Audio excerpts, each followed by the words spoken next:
Elia Kazan grew up in a family that consisted of a fearsome, violent father and a strong-willed mother. He and his brother Avram were to take over the family rug business. However, through their mother's intervention, which sowed more discord between parents, young Elia Kazan entered Williams College and graduated in 1930. He found himself entering Yale Drama School shortly after, but left a year prior to graduating. This was where he realized his dream of becoming a film director. But a young Greek American had to start somewhere. In 1932, he and his roommate Alan Baxter, who had his own share of fame, joined a bunch of other actors called the group. He started out as an actor in the group and slowly started to direct plays. He finally directed his first feature film in 1945. He was also part of the Communist Party briefly in 1934 to 1936, along with some other members of the group. In 1952, the House Un-American Activities Committee (HUAC) wanted to eliminate communism from the United States. Hollywood was immediately involved as many Hollywood communists tried to sneak communist ideology into their content, much disliked by the HUAC. Kazan, being a brief member of the Communist Party, was forced to collaborate with the HUAC in order to continue making films in Hollywood. He spilled names and ruined careers, even old friends of his from his group theater days. He named 8 former members who he said had been communists: Clifford Odets, J. Edward Bromberg, Maurice Konofsky, Phoebe Bray, Tony Kramer, Louis Leverett, Ted Wellman, and Paula Miller. He was called a traitor and an informant, and many resented him. People who worked with him on films before cut ties. Kazan's decision allowed him to continue making films in Hollywood, and he took that liberty and went wild with themes that portrayed strong social and political issues that related to him. This gave birth to some of the most emotional and down-to-earth films that ever existed. Throughout his career, Kazan's films already contained very personal themes dealing with social issues. Comparing to other films typical in Hollywood at that time, which were glamorous, as seen here in an example from Sunset Boulevard in 1950, about failed screenwriter Joe Gillis helping Norma Desmond, an ex-silent film star trying to regain stardom. Elia Kazan's themes, on the other hand, were gritty and down-to-earth. His films always had a character whom has an underdog status, either because of their background or because of their job. A coming-of-age girl in poverty, an uneducated farmer, an ex-prize fighter who is forced to work under corrupt bosses, the less favored younger brother. The main character or someone around them is always trying to fix social issues, trying to improve her social status, leader of a rebellion, a priest trying to clean up the waterfront, getting love from his father. The films usually take place in rural environments and are shot on location, unlike most Hollywood films that were shot in a studio set. Brooklyn suburb apartments, Mexico deserts, the waterfront, and a farm. In Kazan's first full-length film, A Tree Grows in Brooklyn, an adaptation of the bestseller novel by Betty Smith, we are shown a girl, Fancy, played by Peggy Ann Garner, who comes from a struggling family in Brooklyn, New York. Young Peggy falls in love with school and begins her dream to become a writer, finally on the path of improving her social status. She finds a newfound career aspiration of writing and has to be disappointed by her charming but failure of a father. He has to tell her that they are unable to finance her going to school as her mother is pregnant. Desperately, he tries to find a job but dies in the cold, lonely streets of New York. This suggests the social issues of living in poverty that Kazan tries to highlight in this film. A young girl's simple dream of going to a school she has always dreamed of going to, and a newfound aspiration is crushed by the reality of her social and financial status. However, all becomes better, and she is able to get what she wants, going to school, despite being the sacrifice of her father. The film ends with Peggy looking towards the future, grown a little, and on the path of becoming successful, and we see this pattern in his other films. However, after the blacklist in 1952, we can see the presence of stronger social issues. A zealous defiance can be seen in his films after the trial, on top of his regular themes. The social issues seem to be more personal, as the main characters tend to shift from a innocent young girl from New York to grown-up outcast. In the film On the Waterfront, which Kazan directed 2 years after the HUAC blacklist, there were the themes of an underdog, a disloyal man being ostracized by society for doing the morally right thing. The character Terry, played by Marlon Brando, is forced to expose the corrupt waterfront bosses. He falls in love with the sister of the man the bosses killed, Eddie. Along with his oath and loyalty to his brother, he finds himself stuck in a situation where he needs to decide whether to expose his bosses and risk his job or sin against his newfound lover. This film seems to be a sarcastic answer to his HUAC trial. In the film, Terry is unrepentant of his actions and never apologized, just like how Kazan did not rationalize what he did. The film implies a sarcastic and unrepentant heart towards the HUAC testimony, as it suggests standing up to evil is deserving of respect. We see the similar pattern as Terry takes the first step in fixing the main social issue in the waterfront, the corrupt bosses, and his dramatic entry into the factory implies a new start for the waterfront without corruption. Viva Zapata is a film Kazan directed and was released in 1952, slightly prior to the public testimony. Viva Zapata is a political film about Emiliano Zapata, an uneducated but zealous Mexican who leads a rebellion to fight for the rights for his people and their land. He only has one thing he fights for, the land, and he is stubborn in doing so. As he becomes general and eventually president, he fights for social change and wants his people to keep fighting their oppressors, no matter whether he is in power or not. This land is yours, but you must protect it. It won't be yours long if you don't protect it. If necessary, with your lives, and your children with their lives. Don't discount your enemies. They will be back. And if your house is burned, build it again. If your corn is destroyed, replant. If your children die, bear more. If they drive you out of the valley, live on the sides of the mountain, but live.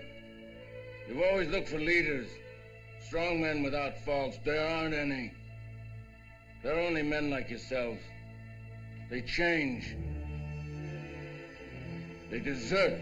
They die. There are no leaders but yourselves.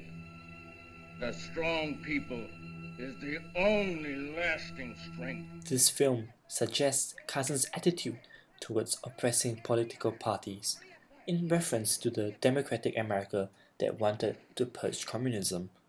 The blacklist is an incident in the past, but it is something that could happen once again in future.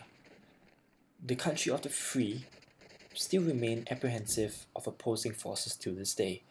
Viva Zapata appears to imply that there will always be people being sacrificed for the sake of safeguarding democracy, Kazan himself being one of them. Once again, we see a nobody rise in power, Emiliano Zapata, to correct the societal issues the government neglect, and he saves his town, despite dying. Although Kazan's films did not have the same glamour, anti-realist style to them, he is still considered a filmmaker that contributed to the classical Hollywood cinema era. Classical Hollywood cinema was a movement from 1917 to 1960.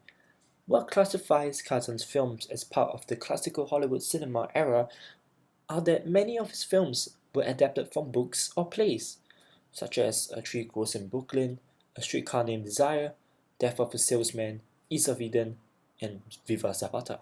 Just like classical Hollywood films, his films contain escalating conflicts and cause and effect narratives. Take On the Waterfront as a great example.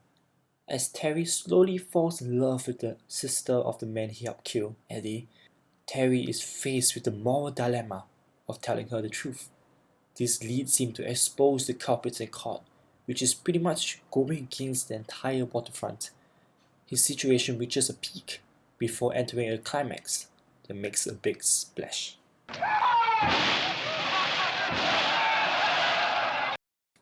However, most classical Hollywood cinema films use studio sets. Kazan, however, did not. He preferred shooting on location. With many of his films dealing with themes of social issues, his use of real locations gave a sense of documentary-like realism into his films. This style of using real locations is similar to Italian neorealism, which Kazan took some influence from. Italian neorealism is a film movement about the poor working class, filmed on location, and frequently used non-professional actors. Italian neorealist films mostly show the difficult economical and moral issues of post-World War II Italy, reflecting the changes in the Italian psyche and the conditions of everyday life, poverty and desperation. Kazan's themes of the underdog is similar to the poor and working class in Italian neorealist films, and his tendency to use new actors, starting the acting career of Marlon Brando, James Dean, for example. His use of social issues is parallel to how Italian neorealist films exposes the bad side of society in the films. Real locations was also an aspect of the Italian neorealism movement. However, Kazan's films are still under classical Hollywood cinema as the way he used the locations was different from how Italian neorealist films would. In Italian neorealist films, the use of real locations helped to emphasize the terrible living conditions of the characters. In Kazan's films, he used the real locations as a narrative device. The locations tell of the characters' emotions and personalities. An example would be from On the Waterfront, where Terry keeps his pigeons on the rooftop of a tall building. In this scene, where Terry is showing Eddie his pigeon coop, we get a different feel from the dirty waterfront. This location is spacious and free, just like the vast sky we see. We get to see a different side to Terry here. Despite his rough exterior, we see his peaceful and gentle hobby for raising pigeons. As he interacts with the pigeons and shows Eddie around, we see Terry and Eddie grow closer. Eddie starts to understand him deeper through this. In another scene on the same rooftop, Terry had just ratted on the bosses and is being ostracized by the entire workforce. He goes up to the rooftop to have a look at his pigeons with Eddie. The pigeons were killed by the boys taking care of them. He enters the cage and starts to lament his pets. Him being in an enclosed space despite being on a vast high setting is ironic and represents his emotions. A safe haven that was supposed to be his escape from the dirty and restricting waterfront becomes just as oppressing for him. The use of a real rooftop emphasizes the realism in both the characters and the situations they are in. In another example in East of Eden, this scene in the ice house has two different meanings for the two brothers. For Cal, being the not favorite son, he thinks ill of the ice business. He enters the ice house after his father rejects his ideas, and the hut becomes much more of a prison than Aaron's comfort place. For Aaron, he enters with his girlfriend Abra. They cuddle, and the ice house serves as a comfortable getaway from the busy farm for them to spend time in each other's company. This is parallel to Aaron's positivity towards his father using ice to freeze vegetables as a business. He thinks of the ice as a good thing, while Cal does not. The ice suggests different meanings for both brothers, telling us more about how they feel towards their father and each other. After eavesdropping on Aaron and Abra's conversation, Cal's anger is elevated, and his anger is taken out on the ice. Through the use of an actual location, we see the personalities of the two brothers and the setup of a narrative device that moves the story. The breaking of ice increases tension between Cal and his father, and Abra slowly notices him. Kazan's career ended as Hollywood entered a new era of cinema. His last three films, The Arrangement, The Visitors, and The Last Tycoon, were debatable in success, but the latter two were self-financed, after The Arrangement was a major desperate flop, with Kazan's attempt to include many unfamiliar styles. His later few films take a new direction in themes, focusing more on family issues, Kazan had always been a director that focused on issues that he felt close to him. His earlier films show this evidently with the presence of more youthful zeal against social issues, while his later films was almost like a self-reflection of his personal life issues, with references to his youth failing, his violent father, and marriage issues with his second wife, Barbara, who cheated on him and treated his children terribly. With The Last Tycoon, a film about the making of classical Hollywood cinema movies, ending off his filmography in 1976, he received the Oscars Lifetime Achievement Award in 1999, facing mixed reactions from his fellow industry colleagues, some of them still harboring bitterness towards the 90-year-old for the HUAC testimony 47 years prior. Elia Kazan was presented the award by Martin Scorsese and Robert De Niro, famous director and actor, respectively, who were influenced heavily by his work. Mr. Jones, executive director of the World Cinema Foundation, the film preservation nonprofit that Martin Scorsese founded in 2007, talked about how Martin shared with him about Kazan's influence on him. Influence is a big word. When you're watching that movie, you're not thinking about camera angles or how good the performances are or how it's structured. It's speaking to you. That's what happened with Marty with Kazan's films.